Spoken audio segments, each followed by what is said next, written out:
저번 시간에는 빛에 대한 증거자로 온 세례 요한에 대해서 우리가 살펴보았습니다. 특별히 세례 요한은 그 출생에 있어서 자연적 출생을 한 자지만 그럼에도 불구하고 하나님께서 세례 요한의 출생을 계획하셨습니다. 무엇 때문이냐면 바로 참빛으로 오시는 예수 그리스도를 증거하기 위한 자였죠. 그렇기 때문에 세례 요한은 그 빛에 대하여 증언하기 위해서 이 땅에 보냄을 받은 자이고, 또한 빛으로 오신 예수님을 모든 사람이 믿게 하기 위한 목적을 가지고 하나님이 세례 요한을 출생하게 한 그런 인물이었습니다. 세례 요한에게 있어서 더 중요한 특징이 있다면 세례 요한은 그 빛이 아니라는 사실이었습니다. 세례 요한은 그 빛과 동등한 위치로 올림을 받을 수 있는 자도 아니었습니다. 그렇기 때문에 세례 요한을 마치 그 빛처럼 올려서도 안 되는 거죠. 그런데 많은 사람들은 세례 요한을 추정하면서 때로는 마치 세례 요한이 빛인 것처럼, 세례 요한이 마치 메시아인 것처럼 여기는 자들도 있었지만 그건 세례 요한이 의도했던 것이 아니라 세례 요한을 잘못 보고 따라갔던 그런 사람들의 문제였습니다. 그래서 오늘은 그런 세례 요한이 증언자로 외쳤던 그 예수님이죠. 그 증언에 대해서 이제 사람들이 어떻게 반응했는가? 그 세례 요한이 증언했던 예수 그리스도, 참빛으로 오신 예수 그리스도에 대해서 세상은 어떻게 반응했는가? 그 부분으로 들어가게 됩니다. 9절을 좀 보시죠. 9절 함께 읽습니다. 시작. 참빛 곧 세상에 와서 각 사람에게 비추는 빛이 있었나니. 자, 참빛으로 성육신하신 예수 그리스도께서 각 사람을 비추고 있다라고 하는 의미의 내용입니다. 요한은요, 예수 그리스도, 참빛으로 오신 예수 그리스도를 드러내기 위해서 단어 하나까지도 가볍게 사용하지 않았던 사람입니다. 사도 요한은. 그러니까 사도 요한이 지금 이 글을 쓰면서 세례 요한을 증거했고 또 참빛이신 예수 그리스도를 드러내는데, 세례 요한 때도 세례 요한의 부수적인 거, 뭐 어떻게 태어났는지 어떻게 사역했는지 이런 표현을 거의 하지 않고 굉장히 절제했다고 말씀드렸어요. 이유는 하나예요. 누구를 드러내려고? 그렇죠. 하나님의 아들이신 참빛으로 오신 예수 그리스도에게 초점을 정확하게 맞추기 위해서 부수적인 내용은 다 절제했어요. 지금 이 구절 뒤에 이제 성육신하신 예수 그리스도를 드러내는데 단어 하나까지도 함부로 쓰지 않고 굉장히 압축된 표현의 단어를 지금 사용하고 있다라고 하는 사실이에요. 자, 어디서 그걸 알 수 있냐면 9절의 시작을 이렇게 합니다. 참빛. 성육신하신 예수 그리스도를 이렇게 표현하는 거예요. 참빛이시다. 자, 참빛이라는 이 표현에서 참이라는 하는 단어는요, 헬라어로 알레티노스라고 하는 단어인데, 이 참이라는 단어는 어떤 때 주로 쓰는 단어냐면 옳고 그름을 이렇게 분별하는, 법정에서 이것은 옳습니다, 이것은 그릅니다 라고 하는 법정적 선언을 위해 사용할 때 쓰는 표현이에요. 그래서 본래는 참이라고 하면 거짓과 어떻게 구별되는, 거짓과 관련돼서 쓰는 표현인데 세례 요한은 이 표현을 그렇게 쓰지 않았습니다. 오늘 이 본문에서만큼. 사도 요한은, 자꾸 이제 제가 세례 요한이라고 또 헷갈리네요. 사도 요한은 이 참이라는 단어를 쓸 때 거짓과 비교하기 위한 의도로 사용하지 않고 2차적인, 부수적인 이런 의미와 관련해서 이 참이라는 단어를 썼어요. 그러니까 자, 그러면 이게 무슨 의미냐? 제가 좀 전에 세례 요한을 설명하면서 세례 요한은 빛에 대한 증거자이지 그 빛이 아니라고 말씀드렸어요. 그것이 8절에 있는 말씀이에요. 그는 이 빛이 아니요 이 빛에 대하여 증언하러 온 자라. 그러면서 이제 예수님을 표현하는데, 그러나 예수님은 뭐라는 거예요? 참 빛이시라는 거예요. 세례 요한도 빛에 대한 역할을 했어요. 뿐만 아니라 여러 선지자들도 빛에 대한 역할을 했어요. 그러나 그들은 빛에 대하여 증언하는 자이지 빛은 아니에요. 그래서 그들은 2차적인 빛일 뿐이에요. 부수적인 어떤 참빛을 증언하는 역할로서의 빛일 뿐이에요. 무슨 말씀 이해되시죠? 그러나 예수님은 그들이 빛에 대한 2차적인 빛으로 와서 그 참빛이신 예수님을 증언했는데, 그들이 증언했던 참빛이 누구냐? 바로 오늘 9절에서 말하고 있는 세상에 와서 각 사람에게 비추는 빛이라는 거죠. 세상에 와서 그래서 그러니까 참 빛은 그런 부수적인 2차적인 증언하는 빛이 아니라 그들이 증언했던 빛이신데 그분이 세상에 왔다 이거예요. 그럼 뭘 강조하기 위함이에요? 성육신하신 예수 그리스도. 예수 그리스도의 그 성육신을 지금 강조하고 있는 거예요. 성육신하신 예수 그리스도가 바로 참 빛이라는 사실이죠. 그렇게 세상에 오신 예수 그리스도는 각 사람을 뭐하고 있다? 비추고 있다 이거예요. 그럼 보십시오. 각 사람에게 비추이는 빛. 사도 요한이 이 표현은 또 가볍게 썼을까요? 자, 빛이라는 건 본래 모든 사람의 그냥 일률적으로 비추는 거예요. 본래 태양빛도 마찬가지고 달빛도 마찬가지고 빛이라고 하는 건 이렇게 있는데 빛이 딱 비쳐요. 그러면 진일 집사에게는 막 100만큼 비치고 지윤 집사님에게는 한 50만큼만 비치고 빛이 이렇게 따로따로 가지 않는단 말이에요. 무슨 말씀 이해되세요? 근데 성육신하신 참빛으로 오신 예수님은요. 그 빛이 각 사람에게 비쳐요. 어떤 의미겠습니까? 예수님이 구원의 일을 이루심에 있어서 세상을 비춰가실 때 똑같이 비추시는 것이 아니라 각 사람 개개인에게 깊은 사랑을 가지고 하나님의 어떤 작정하심에 따라 각자 비춘단 말이에요. 각자에게 구원의 역사를 끌어가는 방법이 똑같다 다르다? 다르다. 본질은 똑같죠. 구속을 이루고 하나님 나라의 백성으로 삼고자 하는 목적지를 도달하게 하는 본질은 똑같아요. 그러나 거기에 도달하게 하기 위해서 그 빛을 비추이며 끌어내는 그 하나님의 만지심은 각각 다 다르다. 그래서 여기에는 뭐가 강조된 거냐면 구원의 개별성이에요. 모든 사람이 이 참빛으로 오신 예수 그리스도의 말씀을 듣고 행하신 일들을 보면서 반응한 반응이 다 동일할까요? 다르단 말이에요. 다 다른 가운데 하나님이 특별히 너만큼은 내가 포기하지 않아. 너만큼은 내가 내 자녀로 만들 거야 라고 하면서 그들을 간섭하고 마음에 설득을 하고 말씀 앞으로 이끌어낼 때 그 과정은 다 다양하고 섭리도 다양하다는 거예요. 그래서 그 성육신을 하신 참빛으로 오신 예수 그리스도는 각 사람에게 빛을 비추십니다. 그러니 자연적인 빛과는 전혀 다른 거예요. 그 부분을 지금 강조하고 있는 겁니다. 자, 그러면 이제 그 빛으로 오신 예수 그리스도의 빛을 본 자들에 대한 반응을 이제 설명을 해야 되겠죠. 10절 이하가 이제 그 반응에 대한 내용인데 10절을 보시죠. 함께 읽습니다. 시작. 그가 세상에 계셨으며 세상은 그로 말미암아 지은 바 되었으되 세상이 그를 알지 못하였고. 자, 보십시오. 10절의 앞부분이 이렇게 되죠. 그가 세상에 계셨으며. 자, 성육신하여 살아오신 예수님에 대한 이야기예요. 그럼 이게 대략 몇 년의 기간을 의미할까요? 대략 33년의 기간을 의미하는 거죠. 성육신 하셨을 때부터 이 땅에서의 사역의 삶을 다 마치고 죽으시고 부활하여 승천하실 때까지 대략적으로 33년의 기간을 의미하는 겁니다. 그가 세상에 계셨을 때. 세상은 어떻게 됐대요? 그로 말미암아 지은 바 되었대. 그런 세상 속에서 예수님은요, 구원을 위해 살았고 가르쳤고 또 병자들을 고치셨으며 고난 받으셨고 십자가에 죽으셨고 부활하셨으며 승천하셨습니다. 그렇게 우리를 위해 이 땅에 오신 예수님은요, 어떤 분이시냐면 이 세상의 만물을 창조하신 분이에요. 그런데 오늘 10절에서 말하고 있는 세상은 창조된 모든 피조물을 의미하지만 조금 더 구체적으로 누구에게 초점을 맞춰져 있을까요? 사람에게 초점이 맞춰져 있습니다. 하나님이 창조하신 모든 사람들.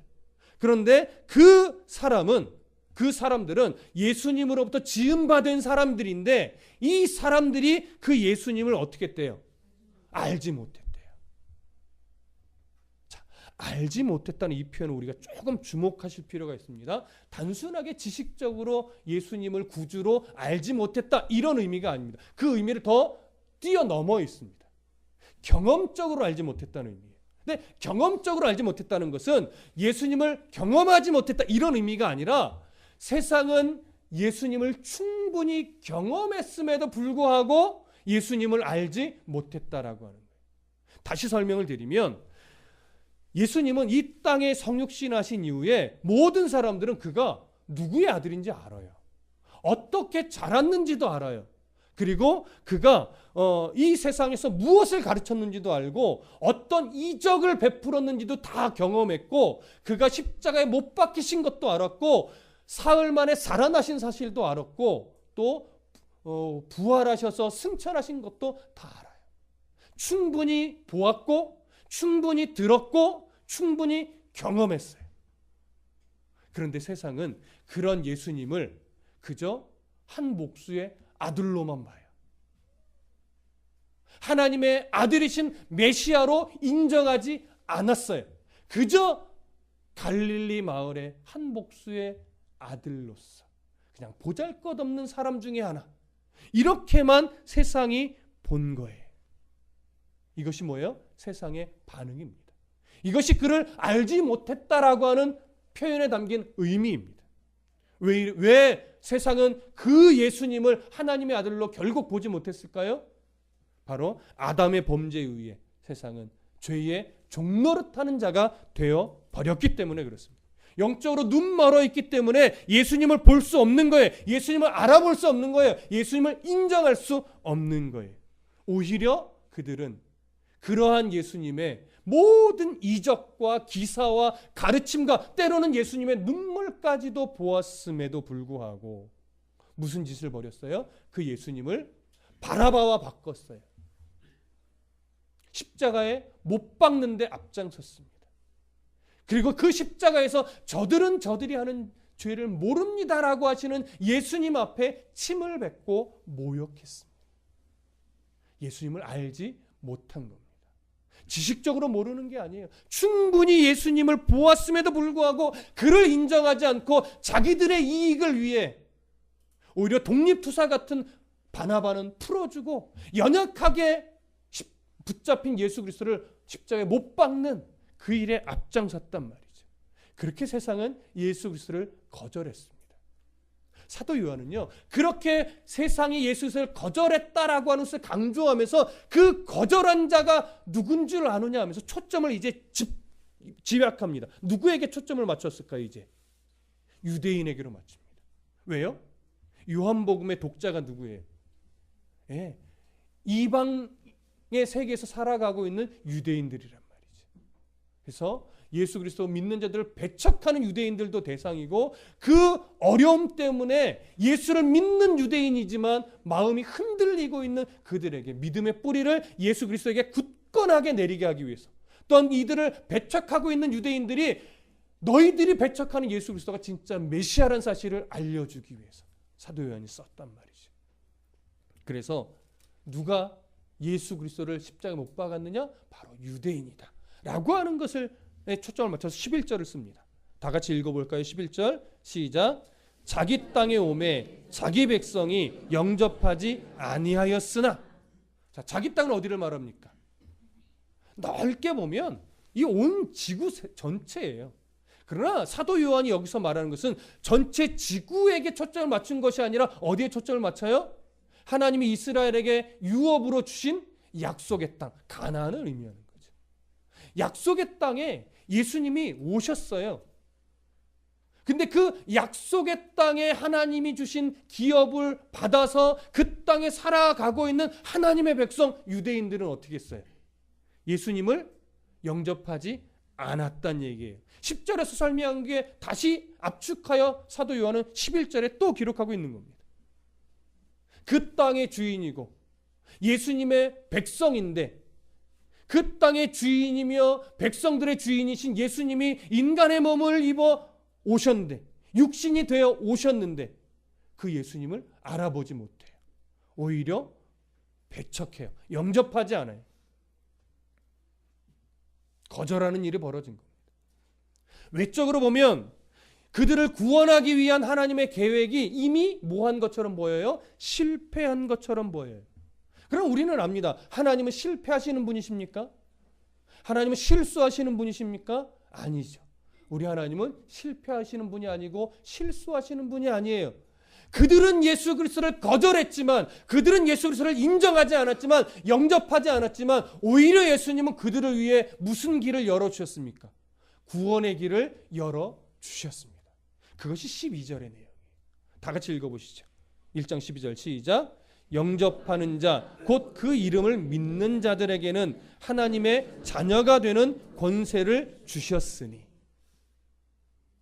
세상은, 하나님의 백성들은 예수 그리스도를 영접하지 않고 배척했고 십자가에 못 박아 죽이는 일을 자행했는데, 예수님은 그들을 위해 구원의 길을 열어주셨다는 의미예요. 그것이 영접하는 자, 모두가 아니라 그 가운데 이 예수 십자가에 못 박혀 죽으신 예수 그리스도를 영접하는 자. 영접이라는 게 무슨 의미입니까? 예수님을 하나님의 아들로 인정하는 거예요. 그의 말씀에 대한 충성이 있는 거예요. 그 교훈들을 인정하고 감사함으로 받아내는 거예요. 그래서 하나님의 아들로 인정하며 그분을 믿고 그로 인해서 하나님 나라의 소망을 갖고 오늘도 살아가는 자, 그것이 영접하는 거죠. 그렇게 영접하는 자를 사도 요한은 동일하게 뭘로 표현하냐면 그 이름을 믿는 자들로 표현합니다. 그래서 영접이라는 것은 사도 요한의 표현에 비추어 보면 그 이름을 믿는 거예요. 예수 그리스도라는 이름을 믿는 거예요. 근데 그 이름을 뭘로 믿는 거예요? 이름 그대로 구원할 자로 믿는 거예요. 구원할 자로. 여러분들이 믿는 예수는 뭐에 대한 구원자입니까? 이때의 의미와 오늘날의 의미가 다를까요? 동일하죠. 우리들에게 예수님이 정말 그 이름이 구원자로 있는지 여러분 좀 점검해 보셔야 됩니다. 우리가 예수를 믿는 것은, 예수의 이름을 믿는다는 것은 우리가 지금 죽으면 우리는 어쩔 수 없이 하나님과 영원히 단절된 자로서 그냥 지옥의 인생인데, 그런 우리의 죽음을 그냥 버리지 않으시고 하나님 나라의 백성으로 삼으신 이름이에요. 우리는 그 은혜를 인정하고 그 은혜를 믿고, 그래서 이 땅에서의 삶이 좀 부족할지라도 우리에게는 하나님 나라의 소망이 있다라고 하는 감격으로 살아가는 자죠. 근데 우리에게 있어서 어느 순간부터 예수 그리스도의 이름은 구원자로서의 이름이 아니라 복주실 자로서의 이름으로 자꾸 바뀌어 있어요. 자녀 좋은 대학 보내주시는 예수, 내 사업이 망하지 않게 해주시는 예수, 나의 병을 고쳐주시는 예수, 내게 어려움을 피하게 해주시는 예수, 이런 예수로 바뀌어 있어요. 구원자 되신 예수 그리스도는 어느 순간 우리의 뒤편에 가 있어요. 그게 전부이고 그게 제일 중요한 것이고 그게 예수를 믿는다는 것의 최고의 가치인데, 그 가치는 어느 순간 뒤로 가 있고 그 예수 그리스도의 이름이 자꾸 나를 위해 뭔가 해주시는 예수로 바뀌어 있단 말이에요. 오늘 여기서 영접한다는 것, 그 이름을 믿는다는 것은 이 뒤바뀐 우선 순서를 바꿔내는 거예요. 예수 그리스도는 우리의 구원자란 말이죠. 하나님 나라의 자녀 삼게 해주신 이름이에요. 근데 그 가치가 자꾸 뒤로 가 있어요. 그거 다시 바꿔내셔야 돼요. 구원자로서의 예수 그리스도 그 이름이 최고의 가치이고 사실은 전부입니다. 그거 이상 다른 것으로 그 이름을 사용해서는 사실 안 됩니다. 그래서 그 이름을 믿는 자들에게는 하나님의 자녀가 되는 권세를 주셨대요. 잘 보십시오. 이 표현도 너무 중요합니다. 하나님의 자녀라고 하는 것은 하나님 나라의 백성으로서의 시민권을 주는 거죠. 죄의 종노릇하던 자가 의의 종노릇하는 자로 신분이 바뀌었어요. 의의 종노릇하는 자가 됐다는 얘기는 하나님 나라의 백성으로서 시민권을 획득했다는 얘기인데, 그래서 권세라는 표현보다는요, 번역을 권리라는 번역으로 하는 것이 오히려 더 좋습니다. 근데 이 권리는 어떤 권리냐면 합법적인 권리예요. 이건 정확하게 보셔야 돼요. 하나님이 불쌍히 여겨서 너 내 자녀 삼아줄게 그냥 긍휼하게 주신 권리가 아니라 합법적으로 선언된 권리예요. 무슨 의미일까요? 우리들의 죄 문제가 예수 그리스도의 그 십자가에서 완전히 영원히 해결됐음을 법정적으로 하나님이 선언하시면서 우리에게 부여해 주신 권리라고 하는 거예요. 그게 하나님 나라의 백성이라고 하는 신분이고 하나님의 자녀라고 하는 신분이에요. 그래서 예수님은 우리에게 그런 자녀의 신분을 자신의 죽음으로 인해 주시고 나서 히브리서서 뭐라고 말씀하셨습니까? 그런 우리들을 형제라 부르기를 부끄러워하지 않으셨다라고 말씀하셨어요. 그래서 수요 예배 때 우리 히브리서 강의 들으시는 분들은 딱 떠오를 겁니다. 우리를 위해 십자가에 죽으셨어요. 그래서 우리를 하나님의 자녀가 되게 하셨어요. 하나님의 아들이신 예수 그리스도와 우리가 하나님을 아버지라고 부르는 건 사실 차원이 다릅니다. 그럼에도 불구하고 그 예수님이 우리를 향해 형제라 부르시기를 부끄러워하지 않으신대요. 놀라운 거죠. 그렇죠? 그렇게 합법적인 권리를 우리에게 주신 거예요. 어느 누구도 에이 너 그거 어쩌다가 얻은 이름이잖아 이렇게 말할 수 없어요. 사단이요 더 이상 하나님 나라에서 참소자로서 얘는 하나님의 자녀가 될 자격이 없어요 라고 말할 참소자의 권한을 잃어버리게 만든 선언이었어요. 예수님 하나님 이 사람은 이런 잘못도 있고 이렇게 연약하잖아요. 근데 어떻게 하나님의 자녀가 될 수 있어요 라고 참소하면 하나님 뭐라고 말해요? 그래서 예수님이 죽으신 거야. 더 이상 참소의 자격을 얻지 못했죠. 계시록에 그래서 참소자가 땅에 하늘에 거할 것을 얻지 못하고 땅에 떨어졌다는 표현을 그래서 하고 있는 거예요. 우리는 그렇게 법정적 선언으로 하나님의 자녀가 된 자들이에요. 그 사실을 인정하는 것, 그 사실을 마음으로 믿는 것, 그래서 입술로 고백하는 것, 이걸 우리는 영접한다라고 합니다. 그 이름을 믿는다라고 합니다. 우리는 그 사실을 모두 믿고 인정하여 이렇게 함께 예배하고 있는 자입니다. 맞지요? 자, 그런데 우리는 그렇게 하나님의 자녀가 된 자들인데 이제 아주 중요한 구절이 나옵니다. 1장 12절이 너무 유명한 구절이라 그 구절만 우리가 알고 있지만 이 구절은요 13절과 함께 보셔야 되는 거예요. 자, 13절 다 같이 읽어볼게요. 시작. 이는 혈통으로나 육정으로나 사람의 뜻으로 나지 아니하고 오직 하나님께로부터 난 자들이니라. 저를 보십시오.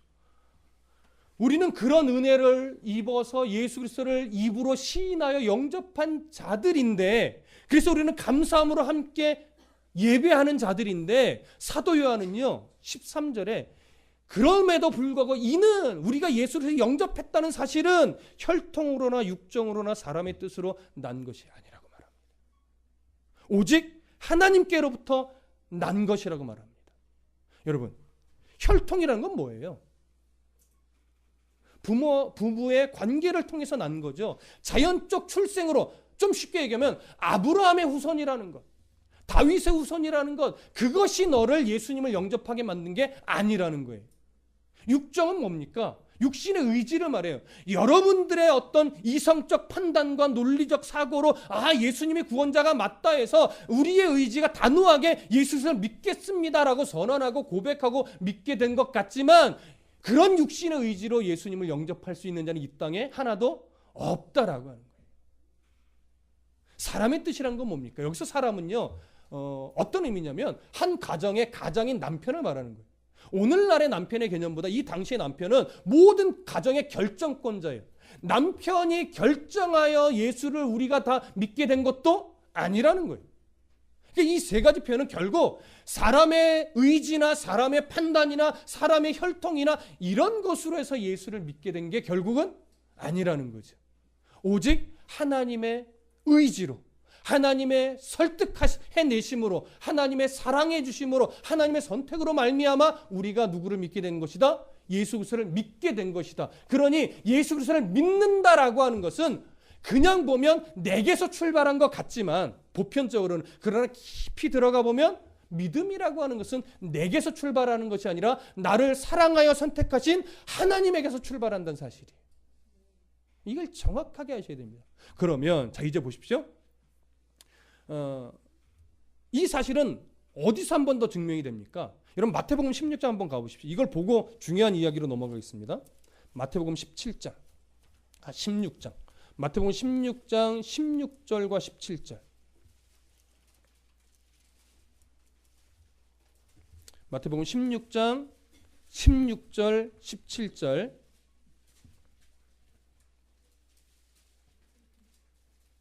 마태복음 16장 16절 17절. 찾으셨으면 함께 읽겠습니다. 시작.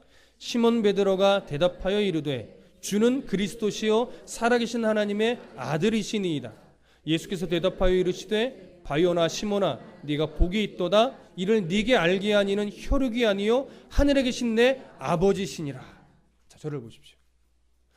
예수님을 향하여서 주는 그리스도시요 살아계신 하나님의 아들이십니다 라고 하는 이 놀라운 고백을 한 사람은요 베드로밖에 없어요.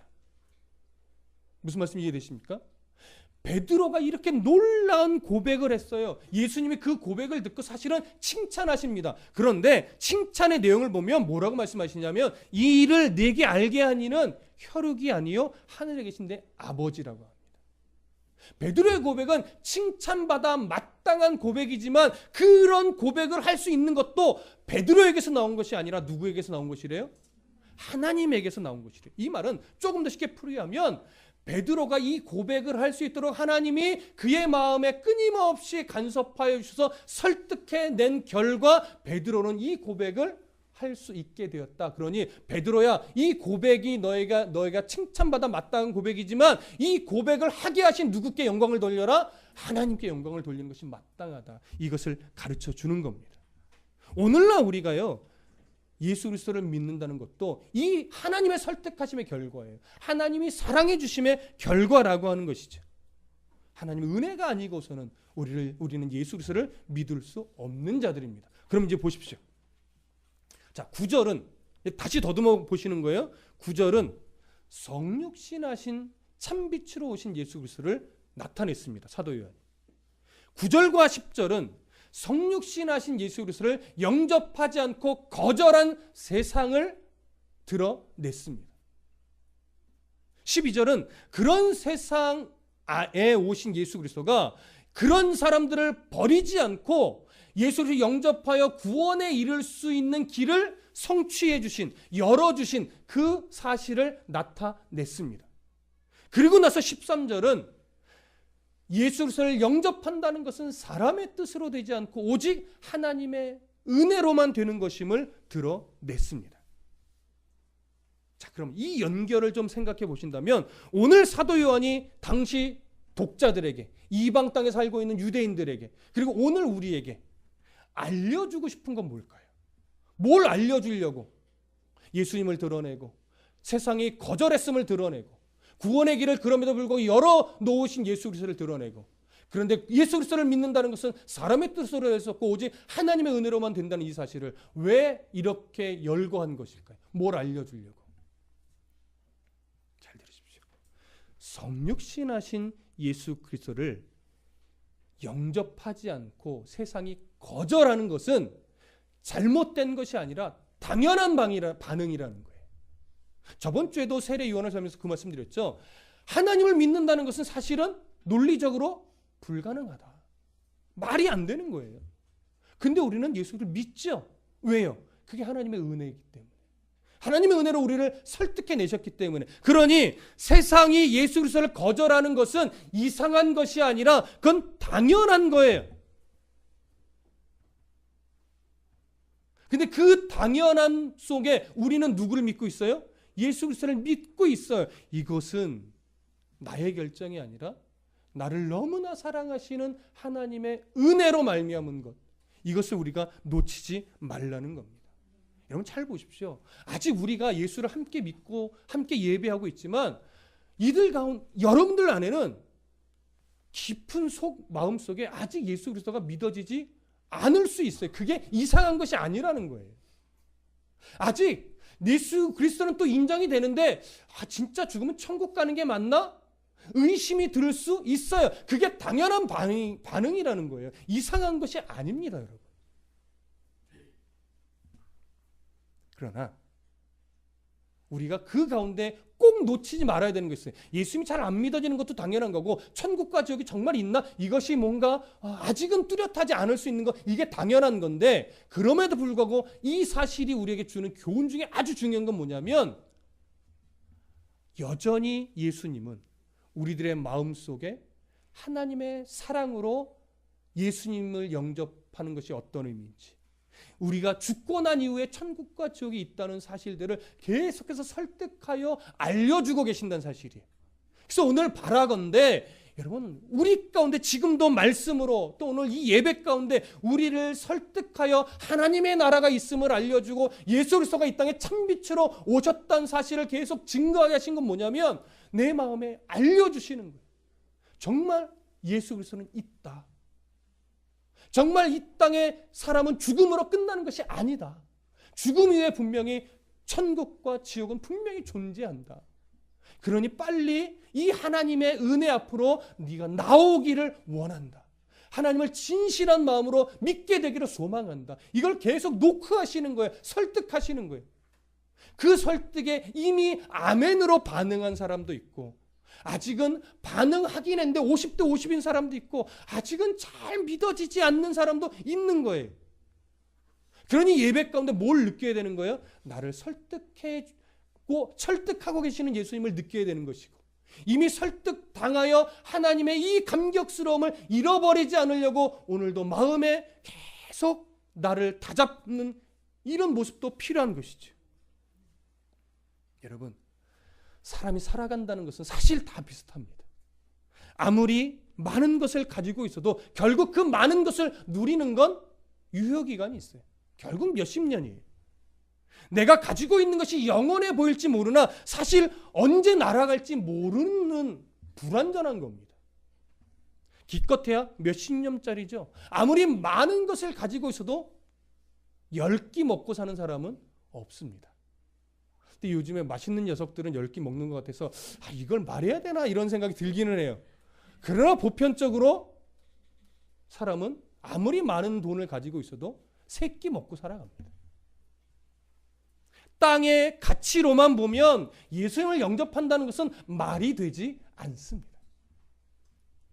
그러나 정말 이 세상의 출발점은 어디였을까를 고민해 보신다면, 정말 죽음 이후가 그냥 끝일까? 아무것도 없는 걸까? 내가 흙이 되어 진토가 되면 그냥 그것으로 끝나는 걸까를 생각해 본다면, 그래서 이 세상의 끝이 정말 있는 걸까를 생각해 본다면 죽음 이후를 한번 고민해 볼 수밖에 없습니다. 죽음 이후를 여러분 고민해 본다면, 여러분 죽음 이후에 대한 어떤 해답 없이 살아간다는 것이 얼마나 무모한 것인가를 생각하게 됩니다. 죽음 이후에 아무것도 없으면 다행이죠, 어떻게 보면. 근데 죽음 이후에 뭔가가 정말 있다면 여러분, 죽음 이후에 대한 해답이 없이 산다는 건 정말 무모한 겁니다. 죽음 이후에 아무것도 없다면 죽음 이후에 대한 해답 없이 살아도 돼요. 그러니 깊은 고민해 보십시오. 죽음 이후에 정말 아무것도 없을까? 정확하게 모르지만 만약에 있는 것 같다면, 그렇죠? 있는 것 같다면 그 죽음 이후에 대한 해답 없이 살아가는 것이 얼마나 불안한 삶이겠습니까? 얼마나 바보 같은 삶이겠습니까? 그러니 우리는 죽음 이후에 대한 해답을 찾으셔야 돼요. 세상 밖에서도 한번 찾아보십시오. 그러나 성경만큼 명확하게 죽음 이후에 대한 답을 주는 곳은 어디에도 없습니다. 날 위해 하나님이신 예수 그리스도가 날 위해 이 땅에 인간의 몸을 입고 오셔서 친히 죽으셨다. 그래서 나의 구원을 이루셨다. 어디에 간들 그 답이 있겠냐고요. 오직 성경에만 있는 답입니다. 그래서 하나님은요, 오늘도 말도 안 되는 이 세상 속에 예수님을 절대 영접할 수 없는 이 세상의 가치가 팽배한 이 땅에 우리에게 말하는 겁니다. 영접하는 자, 곧 그 이름을 믿는 자들에게는 하나님의 권세를, 하나님의 자녀가 되는 권세를 주셨다. 이 말씀을 듣고 바르게 반응한다면 그 사람은 오늘도 하나님의 은혜를 덧입은 자다.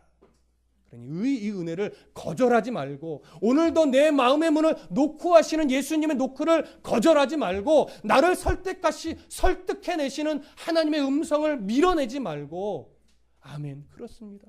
정말 돌아보고 점검해보고 생각해보고 죽음 이유를 내 마음속에 그려보니 예수님만이 답이군요. 내가 주님을 정말 온 마음을 다해 믿겠습니다. 내가 주님으로 인하여 하나님 나라의 백성이 되었다는 이 소망으로 내게 주신 하루를 좀 든든하게 살아내고 싶습니다. 이 고백을 하셔야만 합니다. 그렇다면 이제 그 고백이 내 마음속에 분명하게 이루어졌다면 그 이후로 드려지는 예배는 이제 좀 다를 겁니다. 그 이후로 살아가는 삶의 태도는 이제 좀 다를 겁니다. 좀 다르다는 것이 이제는 돈도 좀 들어오고 이제는 좀 승진도 하고 이렇다는 의미는 아닙니다. 그럴 수도 있지만 그것 때문에 든든해지는 것이 아니라 죽음 이후에 대한 확실한 해답을 내가 가지고 있으니 이 땅에서의 좀 없고 부족함이 나를 짓누르지 않는다는 사실을 알게 되는 거예요. 그러니 태도가 바뀌고 자세가 바뀌고 세상을 누리는 것이 달라집니다. 여러분, 말씀을 누린다는 게 뭡니까? 예수 그리스도를 누린다는 게 뭡니까? 천국 시민으로서 오늘을 산다는 것이 뭡니까? 있고 없음에 얽매여서 살아가지 않게 되는 겁니다. 없음은 없는 대로 하나님의 크신 은혜 가운데 풍성하게 살고 있음은 있는 대로 하나님의 은혜에 감격하여 겸손히 살아낼 수 있는 힘 어디서 옵니까? 바로 우리를 불러내신 하나님의 은혜로부터 기인하는 겁니다. 우리 모두는 이 은혜를 받은 자입니다. 이 은혜를 세상 그 무엇 때문에 잃어버리지 마시고 또 오늘 나를 설득하여 불러내시는 하나님의 음성에 또 바르게 반응하심으로 말미암아 정말 믿음의 견고한 반석 위에 우뚝 서시는 그런 아름다운 성도가 되시기를 부탁합니다.